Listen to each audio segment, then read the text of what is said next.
নমস্কার, আমি মৌসুমী। শিলালিপিতে আপনাদের সবাইকে স্বাগত জানাই। যদি গল্প পাঠ ভালো লাগে তাহলে শেষে একটা লাইক দিয়ে যেতে ভুলবেন না। এখনো যারা আমার চ্যানেলটা সাবস্ক্রাইব করেননি তাদের সকলের কাছে আমার অনুরোধ, প্লিজ আমার চ্যানেলটা সাবস্ক্রাইব করে নেবেন। পাশে যে বেল নোটিফিকেশনটা আছে সেটা অবশ্যই প্রেস করে দেবেন। গল্প পাঠ ভালো লাগলে আপনার প্রিয়জনদের সঙ্গে গল্প শেয়ার করতে ভুলবেন না। আজ শোনাব সাহিত্যিক প্রভাত কুমার মুখোপাধ্যায়ের ২০ বৃক্ষের ফল। কলিকাতা বারাণসী ঘোষের স্ট্রিটে একটি দ্বিতল অট্টালিকা। বাড়িটি অত্যন্ত পরিষ্কার পরিচ্ছন্ন, দুর্গন্ধবিহীন। প্রবেশ করিলেই তাহাকে মেষের বাসা বলিয়া ভ্রম জন্মে না। সিঁড়িগুলি প্রশস্ত, জলে কাদায় পিচ্ছিল নহে, অন্ধকার নহে। উপরের কক্ষগুলির কোনোটিতে একাধিক শয্যা নাই এবং সেগুলি টেবিল, চেয়ার, পুস্তকাধার, কাঁচের আলমারি প্রভৃতিতে সুসজ্জিত। ভিত্তিগাত্র ২-৪খানি করিয়া সুরুচিসঙ্গত নয়নাকর্ষক চিত্রে অলঙ্কৃত। গৃহটির সর্বত্রই আরাম ও সচ্ছলতার একটা ভাব বিদ্যমান। এটি কিন্তু মেষের বাসা না হইলেও পুরুষের বাসা বটে। নোনাদিঘির জমিদার বিখ্যাত বন্দ্যোপাধ্যায় বংশের ২টি যুবক এ বাটিতে থাকিয়া লেখাপড়া করে। ২ জনের একজন কার্যোপলক্ষে বাটি গিয়াছে। যে আছে তাহার নাম চারু। বিএ ক্লাসে অধ্যয়ন করে। বয়ঃক্রম ২২ বৎসর। মুখশ্রী স্ত্রীলোকের মতো কোমল, ঢলঢল ভাবাপন্ন। চক্ষু ২টি সরলতা মাখা। দেখিলেই তাহার সহিত বন্ধুত্ব স্থাপন করিবার প্রবল আকাঙ্ক্ষা জন্মে। আজ জন্মাষ্টমীর ছুটি, কলেজ বন্ধ। আহারান্ত্রে চারু একখানি উপন্যাস হস্তে শয্যাগ্রহণ করিয়া দিবানিদ্রার আয়োজন করিতেছিল। এমন সময় তাহার ২ জন বন্ধু বিপিন ও নগেন্দ্র আসিয়া উপস্থিত হইল। বিপিন ও নগেন্দ্র চারুর সমবয়স্ক। ইহারা বিএ পাশ করিয়া আইন পড়িতেছে। নগেন্দ্র মহাধনীর সন্তান, বিপিন মধ্যবিত্ত অবস্থার লোক। ইহারা চারুর ন্যায় সুকোমল নহে। ক্রিকেটে, ফুটবলে খুব নাম। বাল্যকাল হইতে জিমন্যাস্টিক পরায়ণ। নব্যতন্ত্রের এক একটি গুন্ডা বলিলেই হয়। নগেন্দ্র তো ২ বার পাহারাওয়ালাকে প্রহার করিয়া পুলিশ কোর্টে জরিমানা দিয়াছে। চারুকে দেখিয়া ২ জনের যুগপৎ বলিয়া উঠিল, কি চারু, শ্বশুরবাড়ি যাওনি?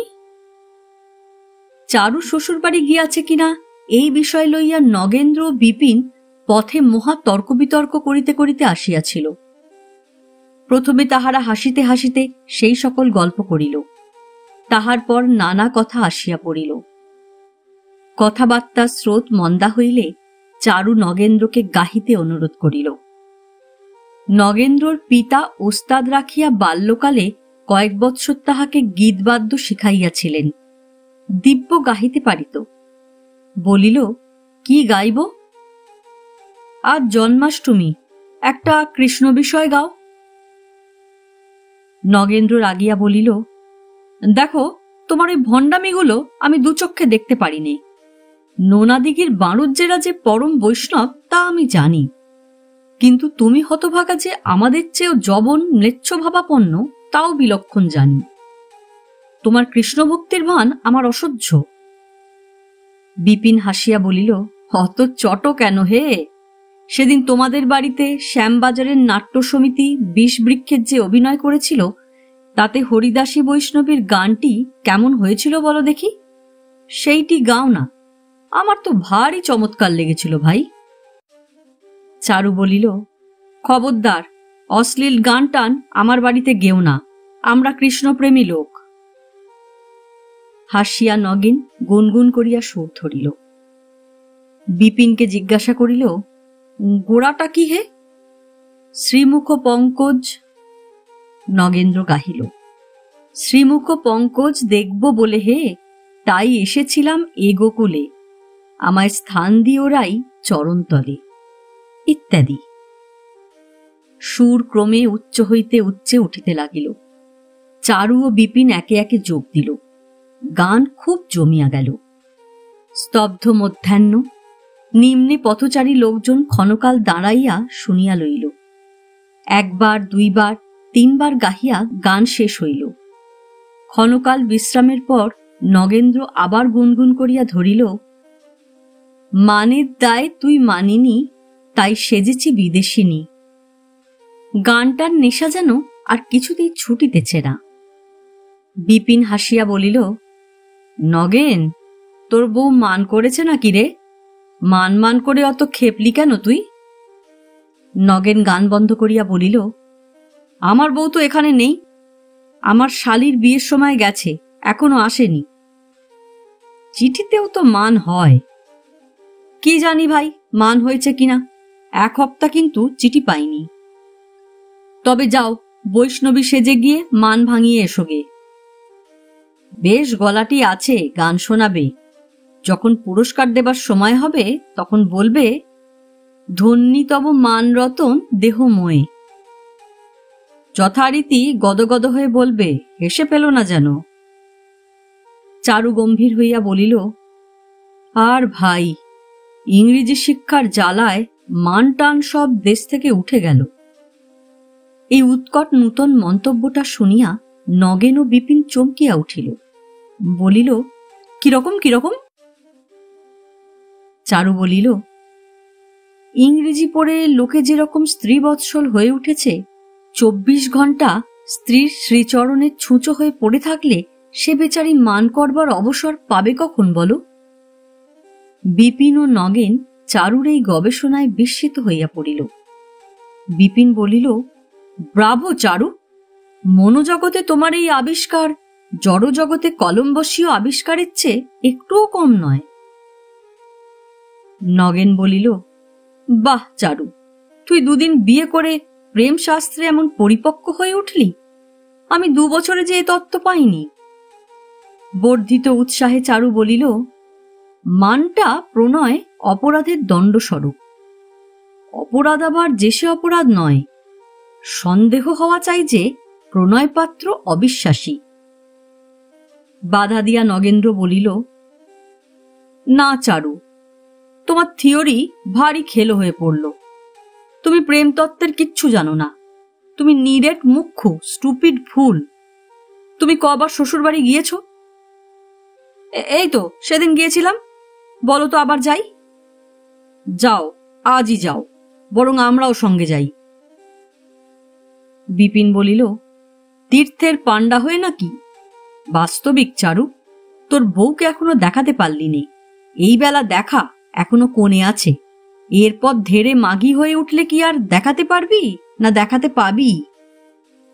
চারু বলিল, কেন? জানো তো আমি অবরোধ প্রথার পক্ষপাতী নই। আমি কোনোদিন আমার স্ত্রীকে এ বাড়িতে নিয়ে এসে তোমাদের সকলকে ডিনারে নেমন্তন্ন করব। তার সঙ্গে তোমাদের আলাপ করিয়ে দেব। নগেন্দ্র বলিল, দেখো, ওসব বাজে কথা রেখে দাও। তোমার স্ত্রীকে আমরা দেখতে চাই এবং অবিলম্বে। চলো তোমার শ্বশুর বাড়ি। চলো বলিয়া চারু ঝটিতে উঠিয়া দাঁড়াইল। চাদর লইয়া ছাতা লইয়া যাইবার ভান করিল।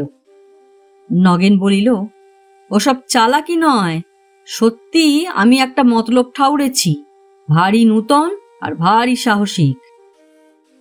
বিপিন ও চারু বিস্মিত হইয়া নগেন্দ্রনাথের মুখপানে চাহিল।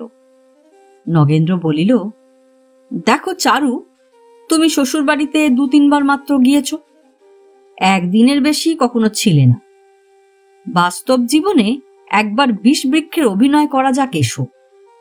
আমরা 3 জনে বৈষ্ণবী সেজে তোমার শ্বশুরবাড়িতে গোটা 2 গান শুনিয়ে আসি, চলো। চারু ও বিপিন হাসিল, কারণ এ প্রস্তাবটা কার্যে পরিণত করা নিতান্তই অসম্ভব বলিয়া মনে হইল। নগেন্দ্রকে তাহারা সে কথা বলিল। শুনিয়া নগেন্দ্রর মুখ হইতে তর্কযুক্তির বৈদ্যুতি প্রবাহিত হইল। ফলত অনতি বিলম্বে চারু ও বিপিনকে তাহার সহিত একমত হইতে হইল। তাহাদের মন উল্লাসে নাচিয়া উঠিল, উৎসাহে মাতিয়া উঠিল। কি সুন্দর, কি চমৎকার, কি মজা! বাস্তবিক ইহা এমন একটা জিনিস যাহার জন্য অনেক বিপদের সম্মুখীন হওয়া যাইতে পারে।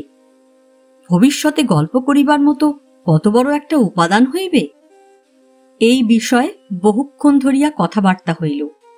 বারুদের স্তূপে আগুন লাগিবা মাত্র তাহা যেমন অগ্নিময় হইয়া উঠে, এই নবীন বন্ধুত্রয়ের কল্পনাও তেমনি অগ্নিময়ী হইয়া উঠিল। চারু বলিল, আমরা বৈষ্ণবীর সাজ পোশাক সম্বন্ধে সম্পূর্ণ অজ্ঞ, সেটার বিষয়ে কি ভাবছ? নগেন্দ্র বলিল, কেন, আমাদের করুণাময় রয়েছে, সে সাজিয়ে দেবে। এখন সাজ পোশাকও সব তার কাছে আছে। করুণাময় আবার কি? করুণাময়, আমাদের করুণাময় হে, শ্যামবাজার নাট্য সমিতির ড্রেসিং মাস্টার। ওসব বিষয়ে সে একজন খুব পাকা লোক। আর গোটা কতক বৈষ্ণবীর গান শিখে অভ্যাস করে নিতে হবে। শ্রীমুখ পঙ্কজটা তো আর সেখানে গাওয়া চলবে না। নিশ্চয় না, সন্দেহ করবে যে। বিষবৃক্ষ আর কোন মেয়ে পড়েনি। পরামর্শ সমস্ত ঠিক হইলে বিপিন বলিল, সব যেন হল, কিন্তু চারুর বউকে কে চিনিয়ে দেবে? নগেন্দ্র বলিল, তার জন্যে ভাবনা কি, কথায় বার্তায় আমি সেসব বের করে নেব। এই ঘটনার 2 দিন পরে বেলা 12টার সময় চাঁদপাল ঘাট হইতে নবীনা বৈষ্ণবীত্রয়ের নৌকা ছাড়িল। করুণাময়ের বাহাদুরি আছে বটে। 3 জন যুবাকে সে চমৎকার ছদ্মবেশে সাজাইয়াছে।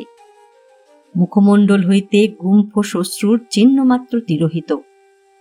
চুলেরই বা কি বাহার, কে বলিবে তাহা কৃত্রিম? ছদ্মবেশে সাজাইতে করুণাময় বিশিষ্ট প্রতিভান্বিত। আন্দুল মৌরি গ্রামে চারুর শ্বশুরালয়।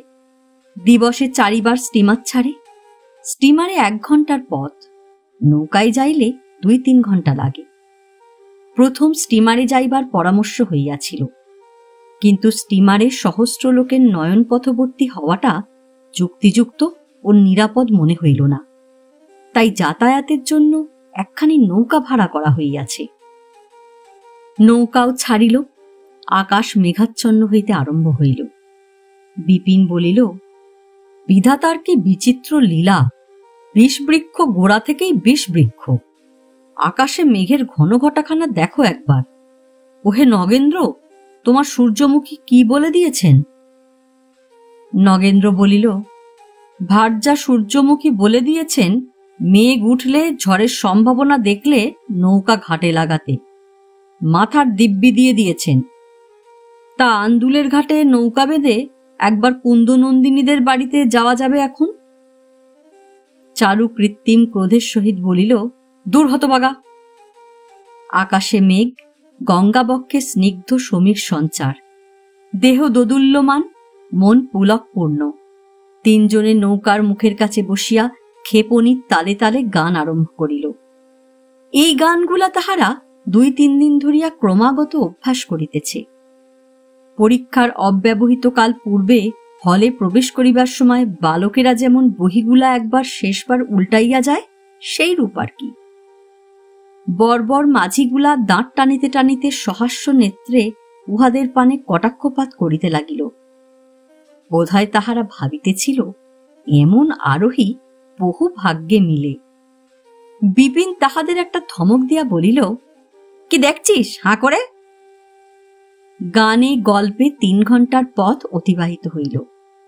মেঘ মেঘই রহিল, বৃষ্টি হইল না, ঝড়ও উঠিল না। লাভের মধ্যে রৌদ্রক্লেশ নিবারিত হইল। রাজগঞ্জের ঘাটে নৌকা ভিড়িবা মাত্র বৈষ্ণবী 3 জন এক এক লম্ফে নিম্নে অবতরণ করিল। সুন্দরী স্ত্রীলোকের এইরূপ চপলতা ও তৎপরতা দেখিয়া সমস্ত লোক অবাক হইয়া ইহাদের পানে চাহিয়া রহিল।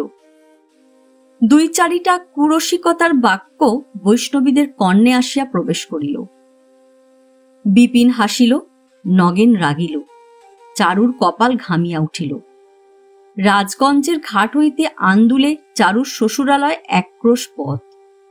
চারু বলিল, একটু ধীরে সুস্থে যাওয়া যাক, চলো। 4টের কমে আমার শ্বশুর ডিসপেন্সারিতে যান না। চারুর শ্বশুর আন্দুলের প্রসিদ্ধ ডাক্তার রমণীমোহন বাবু। বেশ হাতযশ, খুব পসার প্রতিপত্তি। বেলা 11টা-12টার সময় তিনি কল হইতে ফিরিয়া আসিয়া স্নানাহার করেন। তাহার পর একটু বিশ্রাম করিয়া আবার বৈকাল 4টার সময় বাহির হন। বাজারে তাহার ডিসপেন্সারি আছে, তাহারই তত্ত্বাবধান করিতে যান। আবার সন্ধ্যা 7টা-7:30টার সময় বাড়ি আসেন। চারুর এ সমস্ত জানা ছিল। গৃহসন্ধানে ভিন্ন অপর কেহকে চুরি করিতে যাইতে সাহস পায়। 3 বন্ধু অত্যন্ত ধীরে ধীরে অগ্রসর হইল। পাকা রাস্তা হইতে নামিয়া বনপথ, সংকীর্ণ পথ, 2 ধারে বন। এই বনের দৃশ্য কলিকাতাবাসী যুবকগণের পিপাসিত চক্ষুতে বড়ই ভালো লাগিল। কখনো গাছের পাতা ছিঁড়িয়া বটানি বিদ্যার আলোচনা করে, কখনো কোনো পচা শৈবালময় পুষ্করিণীর তীরে দাঁড়াইয়া বঙ্গদেশের ম্যালেরিয়ার কারণ আবিষ্কার করে, কখনো একটা ভাঙা শিব মন্দিরের সোপানে বসিয়া প্রত্নতত্ত্ববিদের ন্যায় গাম্ভীর্যের সহিত তাহার বয়স নির্ণয় করে, আর কখনো বা একটা বনের ফল তুলিয়া দংশন করিয়া দেখে তাহা আহারযোগ্য কিনা। একবার একটা হেলে সাপ বাহির হইয়া কিলবিল করিতে করিতে তাহাদের পায়ের অতি নিকট দিয়া চলিয়া গেল। সাপ দেখিবা মাত্র তাহারা আঁতকাইয়া 7 হাত পিছু হটিয়া গেল এবং ওজস্বিনী ভাষায় সর্পজাতির বিরুদ্ধে বক্তৃতা ও মন্তব্য প্রকাশ করিতে লাগিল। এই সময় হঠাৎ বৃষ্টি আসিল। কোথায় আশ্রয়? চারিদিকে বন, দূরে কেবল একটা ভগ্ন জীর্ণ মন্দির রহিয়াছে। চারু ও বিপিন বলিল, এই তেঁতুল গাছটার তলায় দাঁড়াই এসো। কোথায় ও মন্দিরে যাবে? সাপ আছে না কি আছে? নগেন বলিল, যদি বেশি আসে, বলিয়া সে মন্দির লক্ষ্য করিয়া ছুটিল। চারু ও বিপিন বৃক্ষতলেই দাঁড়াইয়া রহিল। মন্দিরে পৌঁছিয়া নগেন্দ্র দেখিল ভিতরে কোনো দেবমূর্তি নাই, কেবল একটা ছাগল দাঁড়াইয়া রহিয়াছে। একজন দারোয়ান বেশি সন্ডামার্কা খোট্টা সেও ছুটিতে ছুটিতে আসিয়া প্রবেশ করিল। নগেন্দ্রকে দেখিয়াই সে ব্যক্তি ফিক করিয়া হাসিয়া ফেলিল। নগেন্দ্র নিতান্ত আমোদ বোধ করিল। তাহাকে স্ত্রী জনচিত কোমলতার সহিত জিজ্ঞাসা করিল, তুমি কে গো? আমার নাম নাথু মণ্ডল, আমি রাজাদের বাড়ির দারোয়ান। এই সময় অন্ধকার করিয়া জলটা খুব জোরে আসিল। সে ব্যক্তি নগেনের কাছে ঘেঁষিয়া দাঁড়াইল। একগাল হাসিয়া বলিল, বষ্টমী দিদি, তুমি বড় খবসুরাত। নগেন্দ্র সরিয়া দাঁড়াইল এবং বিরক্তির সহিত অন্যদিকে চাহিল। সহসা লোকটা নগেন্দ্রের স্কন্ধে হস্তার্পণ করিল। মুহূর্তের মধ্যে নগেন্দ্রের বজ্র মুষ্টি প্রচণ্ড বেগে তাহার নাসিকায় পতিত হইল। এই অতর্কিত আঘাতে সে ঠিক রাইয়া দেওয়ালের উপর পড়িল। তাহার নাসিকা দিয়া ঝরঝর করিয়া রক্ত বহিল। স্ত্রীলোকের নিকট এ প্রকার মার খাইয়া সে ব্যক্তি প্রথমটা হতবম্ব হইয়া পড়িল। কয়েক মুহূর্ত অতীত হইলে তাহার রসিকতা দারুণ রোষে পরিণত হইল। সে চক্ষু পাকাইয়া দন্তে দন্ত ঘর্ষণ করিয়া বলিল, মেয়ে মানুষ হয়ে আমার সঙ্গে লড়বি হারামজাদি? আমি তোকে খুন করে এইখানে পুঁতে ফেলব। বলিয়া সে নগেন্দ্রকে আক্রমণ করিল। নগেন্দ্র দুর্বৃত্তটার ওপর শিক্ষিত হস্তে ঘুষির পর ঘুষি চালাইতে লাগিল। ক্রমে রসিক চূড়ামণি জখম হইয়া পড়িলেন। তখন নগেন্দ্র তাহাকে মন্দিরের কোণে ঠাসিয়া বিপুল বলের সহিত বাম হস্তে তাহার বক্ষ এবং দক্ষিণ হস্তে তাহার গলা চাপিয়া ধরিল। সে ব্যক্তি যাতনায় কাতর হইয়া গোঁ গোঁ শব্দ করিতে লাগিল। জলটা ছাড়িয়া যাওয়াতে এই সময় চারু ও বিপিন আসিয়া পৌঁছিল। ব্যাপার দেখিয়া নিমেষের মধ্যে তাহারা সমস্তই বুঝিতে পারিল। বলিল, নগেন, করলি কি? শেষে কিচক বধ? ছাড় ছাড়, মরে যাবে বেটা। কিচক দেখিল একজন দ্রৌপদী ছিল, 3 জন হইল। আতঙ্কে তাহার প্রাণ উড়িয়া গেল। কাতর কণ্ঠে বলিতে লাগিল, ছেড়ে দে মাই, দোহাই মাই, তোদের পায়ে পড়ি মাই। নগেন্দ্র বলিল, আর কখনো করবি এমন কাজ? না মাই, আর কখনো করব না। নগেন্দ্র তাহাকে ছাড়িয়া দিয়া বলিল, দে বেটা, নাক্ষর দে, 1 হাত মেপে। প্রাণের দায় নাথমণ্ডল যথাদিষ্ট কার্য করিল। তাহার পর নগেন্দ্র তাহাকে ধাক্কা দিয়া পথে নামাইয়া দিল। সে ব্যক্তি খোঁড়াইতে খোঁড়াইতে কাতরাইতে কাতরাইতে অদৃশ্য হইল। তিনজনে তখন মন্দিরে দাঁড়াইয়া মহা হাসি। নগেন্দ্র গাত্রের ধুলা ঝাড়িয়া বস্ত্রাদি সুসম্বৃত করিয়া লইল। 4টা বাজিয়া গিয়াছে। গন্তব্য পথাভিমুখে সকলের অগ্রসর হইল। অপরাহ্নকাল। চারুর শ্বশুরবাড়িতে রান্নাঘরের রকে বসিয়া বড়বধূ একখানি আধুনিক উপন্যাস পাঠে ব্যাপৃত আছেন। গৃহিণী এবং একপাল মেয়ে তাহা শ্রবণ তৎপর। গৃহিণী বলিলেন, বৌমা, আর না, বেলা গেল, আজ বই বন্ধ করো। নবীনারা বলিল, তাও কি হয়, আগে সুবালার সঙ্গে শরৎকুমারের বিয়েটা হোক। গৃহিণী বলিলেন, তবে তোমরা বিয়ে দাও বাছা, আমি উঠি। এই সময় সদর দরজার বাহিরে শব্দ শ্রুত হইল, জয় রাধে। বড় বউ তাহার ছোট মেয়ে সুশীলাকে বলিলেন, দেখ তো কে। সুশীলা ঊর্ধ্বশ্বাসে ছুটিল। সদর দরজাকে আড়াল করিয়া একটুখানি ইষ্টকের প্রাচীর। সুশীলা প্রাচীরের সীমান্তে দাঁড়াইয়া উঁকি মারিয়া বাহিরে দেখিল। পরক্ষণেই পুলক হাস্যের সহিত চিৎকার করিয়া বলিল, ও মা, বষ্টুমি মা, গান গাইতে এসেছে মা। তাহার মা শ্বশ্রুর প্রতি চাহিলেন। তিনি সম্মতিসূচক শিরশ্চালনা করিলেন। বড় বউ মেয়েকে ইশারা করিয়া বলিলেন, ডাক ডাক। সুশীলা বৈষ্ণবীগণকে লইয়া আসিল। বৈষ্ণবীগণের বেশ বিন্যাস, ধরন ধারণ ও উজ্জ্বল প্রদীপ্ত চক্ষু দেখিয়া রমণীমণ্ডলের মনে একটা সম্ভ্রমের ভাব উদয় হইল। অরক্ষিত অভুক্ত প্রভুবিহীন দেশি বিড়ালের সঙ্গে সযত্ন পালিত শুভ্রকান্তি আদরের বিলাতি বিড়ালের যে প্রকার বিভিন্নতা সচরাচর দৃষ্ট, বৈষ্ণবী ভিক্ষুকের সঙ্গে ইহাদের সেই প্রকার বিভিন্নতা অনুভূত হইল। বৈষ্ণবীরা বারান্দায় উঠিয়া দাঁড়াইল। কোথায় বসিবে? ভূমিতে বসিতে তাহারা ইতস্তত করিতে লাগিল। তাহা দেখিয়া গৃহিণী একজনকে বলিলেন, একখানা কম্বল এনে দে। বৈষ্ণবীরা কম্বলের উপর উপবেশন করিল। চারু বুদ্ধি করিয়া দুইজনের পশ্চাতে একটু আড়ালে বসিল। নগেন্দ্র খঞ্জনিতে একটু আওয়াজ দিল। জিজ্ঞাসা করিল, কি শুনবেন? কেহ গোবিন্দ অধিকারী, কেহ গোপাল উড়ে, কেহ দাসুরায় ফরমাস করিল না। হায়, এখনকার মেয়েরা এ সকলের আস্বাদন কি জানিবে? গৃহিণী বাল্যকালে এ সকল শুনিয়াছেন বটে, কিন্তু তিনিও কুসঙ্গে পড়িয়া তৎসমুদয় বিসর্জন দিয়া বসিয়া আছেন। তাহার প্রকৃষ্ট প্রমাণ এই যে কিয়ৎক্ষণ পূর্বেই এই সভায় রামায়ণ কিংবা মহাভারতের পরিবর্তে প্রণয়প্রাণ উপন্যাস পাঠ চলিতেছিল।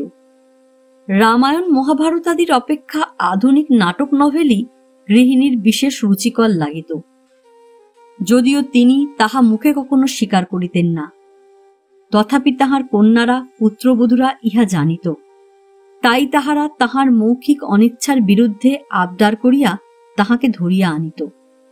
তিনি সারাক্ষণ আগ্রহের সহিত কান খাড়া করিয়া সমস্ত শুনিতেন, কিন্তু শেষ হইলে বলিতেন, কি সব বাপু, ঠাকুর দেবতাদের কথা নয়, কিছু নয়। যাহা হোক, সকলে পরামর্শ করিয়া বলিল, আমরা আর কি বলবো বাছা, তোমাদের যা ভালো আছে তাই গাও। নগেন্দ্র জিজ্ঞাসা করিল, কৃষ্ণ বিষয়? গৃহিণী বলিলেন, বেশ, কৃষ্ণ বিষয় গাও। নগেন্দ্র গান আরম্ভ করিল। তাহার পর বিপিন যোগ দিল। সুর যখন উচ্চে উঠিল, তখন পশ্চাৎ হইতে চারু সাবধানে নিজকণ্ঠ মিলাইল। গানটি জ্ঞানদাসের একটি পদ। সত্রীগণ তাহার সকল কথা বুঝিতে পারিল না, কিন্তু জ্ঞানদাসের সুমধুর পদবিন্যাস এবং সুকণ্ঠ গায়কগণের মিলিত উচ্ছ্বসিত সুস্বর লহরীতে সকলে একেবারে আত্মহারা হইয়া পড়িল। 2 বার 3 বার গাহিয়া তবে গান শেষ হইল। এই সময় ঝমঝম করিয়া আবার বৃষ্টি আরম্ভ হইল। বড়বধূ বলিলেন, কি বাচ্চা, তোমাদের হিন্দি মিন্দি আমরা সকল কথা বুঝতে পারিনি, এইবার একটা বাংলা গাও, একটা থিয়েটারের গান গাও না। আজকাল তো কত বষ্টুমি এসে থিয়েটারের গান গায়। নন্দ বিদায়, তবে গিয়ে প্রভাস মিলন, আরো সব কত কি। নগেন্দ্র বলিল, আচ্ছা, একটা আধুনিক গান গাই, তবে শুনুন। এই বলিয়া আরম্ভ করিল। বধুয়া, অসময় কেন হে প্রকাশ, সকলই যে স্বপ্নতলে হতেছে বিশ্বাস। চন্দ্রাবলীর কুঞ্জে ছিলে, সেথায় তো সোহাগ মেলে, এরই মধ্যে মিটিল কি প্রণয়েরই আশ। এখনো তো নিশি শেষে ওঠেনিকো সুখ তারা, এখনো তো রাধিকার শুকায়নিকো অশ্রুধারা। সেথাকার কুঞ্জগৃহে পুষ্প ঝরে গেল কি হে, চকর হে সেই চন্দ্রমুখে ফুরায় কি গেল হাস। দুইবার উপর্যুপরি গলা ছাড়িয়া গাহিয়া বৈষ্ণবীরা যেন কিঞ্চিৎ শ্রান্ত হইয়া পড়িল। গৃহিণী ইহা লক্ষ্য করিয়া বলিলেন, তোমরা একটু জিরিয়ে নাও বাছা, চেঁচিয়ে ভারী মেহনত হয়। গান বন্ধ করিয়া কথাবার্তা আরম্ভ হইল। নগেন্দ্র বলিল, মা ঠাকুরুন, আপনি ভাগ্যবতী, তার সমস্ত লক্ষণ আপনাতে দেখতে পাচ্ছি। কয়েকজন নবীনা ইহা শুনিয়াই বলিয়া উঠিল, হ্যাঁ গা, তোমরা কি সামুদ্রিক জানো? জানি, কিন্তু হাত দেখতে পারিনি। মুখ, চক্ষু, চুল, কণ্ঠস্বর থেকে কিছু কিছু অনুমান করতে পারি। তা গিন্নিমা, আপনার ছেলে মেয়ে কটি? বাছা, আমার 2টি ছেলে আর 3টি মেয়ে। এই বড় বৌমা, ছোট বৌমা বাপের বাড়ি আছেন, বড় মেয়ে মেজ মেয়ে শ্বশুর বাড়িতে, এইটি ছোট মেয়ে, এর এই সম্প্রতি বিয়ে হয়েছে।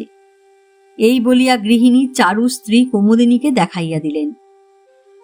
বন্ধুত্রয় চোখে চোখে বিদ্যুৎ বার্তার আদান প্রদান হইয়া গেল। চারু উভয়ের প্রতি চোখ রাঙাইয়া যেন বলিল, কি ছেলে মানুষই করো, শেষকালে কি ধরা পড়বে। আর একটা গান হইতে প্রায় সন্ধ্যা হইয়া পড়িল। বৈষ্ণবীরা বিদায় চাহিল। বড়বধূ তাহার শ্বশ্রুদেবীর কানে কানে গোপনে কি বলিলেন। গৃহিণী বৈষ্ণবীদিকে বলিলেন, তোমরা বাছা আজ নাই বা ফিরে গেলে, রাত্রিরে এখানে থাকো, সিদেপত্তর দি, রাঁধো বাড়ো, খাও দাও, কাল সকালে যেও এখন। কি সর্বনাশ, তাহারা রন্ধন করিতে জানে নাকি? আর বাড়াবাড়ি করিলে ধরা পড়িবার বিলক্ষণ সম্ভাবনা। সুতরাং তাহারা সম্মত হইল না। একজন প্রতিবেশিনী সম্পর্কে গৃহিণীর নাত বউ, তিনি বলিলেন, তোমার যে অন্যায় দিদি, এই কাঁচা বয়সে ওরা কি আপন আপন বষ্টম ছেড়ে থাকতে পারে? রমণী সবাই হাসির ফোয়ারা ছুটিল। বৈষ্ণবীরাও পরস্পর মুখ চাওয়াচাই করিয়া হাসিল। নগেন বলিল, তা যা বলো বাছা, রাত্রিরে আমরা থাকতে পারব না। যথাবিধি পুরস্কৃত হইয়া বৈষ্ণবীরা বাহিরে আসিয়া দেখিল, একজন কনস্টেবল দরজার কাছে প্রহরায় নিযুক্ত। ইহাদিগকে দেখিবা মাত্র সে হাঁকিল, জমাদার সাহেব, আসামি নিকলি। 3 জন সবিস্ময়ে বৈঠকখানার বারান্দার পানে চাহিল। দেখিল পুলিশের জমাদার সদল বলে আসিয়া বসিয়া আছে। জমাদার সাহেব হুকুম দিলেন, গ্রেফতার করো। এই কথার সঙ্গে সঙ্গে একটা উচ্চ হাস্যধ্বনি শ্রুত হইল। হাস্যকারী আর কেহ নয়, সেই দারোয়ান নাথমণ্ডল। নিরাপদ ব্যবধানে দাঁড়াইয়া সে নগেন্দ্রকে বলিল, কি কবষ্টমে দিদি, কুস্তি লড়বি? রাত্রি 10টার সময় চারু তাহার শ্বশুরবাড়ির একটি শয়ন কক্ষে চেয়ারে বসিয়া রহিয়াছে। তাহার কাছে দাঁড়াইয়া তাহার শালাজ পূর্বকথিত বড় বউ। তিনি হাসিতে হাসিতে বলিলেন, ছি ছি ছি ছি, এ কি বুদ্ধি চারু, তোমার 2টো বন্ধুকে এনে কি করে তুমি আমাদের বাড়ি শুদ্ধ মেয়েকে দেখিয়ে দিলে? আর তোমার বন্ধুরাই বা কিরকম লোক, কিরকম তাদের আক্কেল, সাহসও ধন্যী, ভদ্রলোকের বাড়ির ভেতরে কি করেই বা ঢুকলো? একটু লজ্জা, একটু আত্মসম্ভ্রম নেই? চারু বলিল, আর বৌদিদি, যা হবার তা হয়ে গেছে, কিন্তু দোহাই আপনাদের পায়ে পড়ি, এ কথা যেন বাইরে প্রকাশ করবেন না, তাহলে কিন্তু আর কখনো এ বাড়ি মুখও হতে পারবো না। বড়বধূ একটু অভয় হাস্য হাসিলেন, বলিলেন, আচ্ছা, বাবা যদি থানায় গিয়ে তোমাদের ছাড়িয়ে না আনতেন, তাহলে কি দশা হতো তোমাদের? চারু বলিল, সমস্ত রাত্রির আজ হাজতে পৌঁছতে হতো, তারপর কাল সকালে যা হয় হতো। কিন্তু ভাগ্যিস ব্যাপারখানা কি দেখবার জন্য বাবা থানায় গিয়েছিলেন। বাবা তোমাদের প্রতি দয়াপরবশ হয়ে যাননি, বাড়ি এসেই শুনলেন যে এই রকম হয়েছিল। তখন তার মনে নানান রকম সন্দেহ, নানান রকম আশঙ্কা উপস্থিত হলো, তাই তিনি থানায় ছুটে দেখতে গিয়েছিলেন। বাবার কিন্তু আশ্চর্য চক্ষু। আপনারা এতগুলো মেয়েতে আমায় চিনতে পারেননি দিনের বেলায়, আর তিনি রাত্রিরে কেমন আমায় চিনে ফেললেন? বড়বধূ হাত নাড়িয়া বলিলেন, আমরা চিনব কোত্থেকে? তুমি যে আড়ালে বসেছিলে মশাই, আর একটিও কি কথা কয়েছিলে? তাহলেও না হয় চেনা সম্ভব হতো গলার স্বর শুনে। বাবা তোমার স্বর শুনেই চিনতে পেরেছেন বললেন। বাবার কিন্তু খুব উপস্থিত বুদ্ধি। আমাকে চিনে কোনো রকম বিস্ময় প্রকাশ করলেন না, কিচ্ছু নয়। ধীরে ধীরে শান্তভাবে দারোগাকে বললেন, সাহেব, যেরকম শুনছি তাতে তো দারোয়ানটারই সম্পূর্ণ দোষ। মারের কথা কি বলছো? ওরকম অবস্থায় পড়লে স্ত্রীলোকে খুন পর্যন্ত করেছে এমন কত শোনা যায়। তাই এরা ফকিরনি, ভিক্ষে করে খায়, এদের ছেড়ে দাও। নাথু মণ্ডলকে আমি 5টা টাকা বকশিস দিচ্ছি। আমি তো লজ্জায় মাথা হেঁট করে বাবার সঙ্গে সঙ্গে এলাম। নগেন বিপিন যে অন্ধকারে কোথায় সরে পড়ল কে জানে। বাবাকে সব কথা বুঝিয়ে বলতে তিনি কি বললেন? হাসলেন, পাছে আমি অপ্রতিভ হই তার জন্য কত রকম কথা বলে আমাকে সান্ত্বনা করলেন। কিন্তু তার প্রতি কথায় আমার মাথা কাটা যেতে লাগলো। বড়বধূ ঘড়ির পানে চাহিলেন, বলিলেন, কাল আবার সব গল্প হবে ভাই, আজ রাত্রির হলো, কুমিকে নিয়ে আসি। চারু বলিল, কাল আমি থাকবো বুঝি? ভোরে উঠে অন্ধকারে অন্ধকারে চম্পট। বড়বধূ কৃত্রিম রোষের সহিত বলিলেন, খবরদার চারু, অমন কাজটি করো না, তাহলে পাড়া শুদ্ধ ঢাক পিটিয়ে দেব, খবরের কাগজে পর্যন্ত তুলিয়ে দেব। চারু অত্যন্ত শিহরিয়া বলিল, না না, মাপ করুন, মাপ করুন, বিনা অনুমতিতে আমি যাব না। এই সুবুদ্ধির কথা বলেছ, যাই কুমিকে তুলে আনি। এই বলিয়া বৌদিদি প্রস্থান করিলেন। চারু বসিয়া একখানা পুস্তক উল্টাইতে লাগিল। কিয়ৎক্ষণ পরে বাহিরে ঝুমঝুম করিয়া মলের শব্দ উঠিল। চারুর বক্ষ শোনিত সেই তালে তালে নৃত্য করিতে লাগিল। দুয়ারের কাছে আসিয়া মলের শব্দ থামিয়া গেল। বড়বধূর স্বর শোনা গেল, রাগিয়া বলিতেছেন, দাঁড়ালি কেন লাপোড়ার মুখী? সং আর কি, দিনে দিনে কচি খুকি হচ্ছেন, দেখে আর বাঁচি নে। এই বলিয়া তিনি কুমুদিনীকে ঠেলিয়া ঘরে ঢুকাইয়া দিলেন। বেচারি পড়িতে পড়িতে সামলাইয়া গেল। এই গল্প এখানেই শেষ। গল্প পাঠ ভালো লাগলে লাইক, শেয়ার, কমেন্টস করতে ভুলবেন না। আজকের মতো নমস্কার।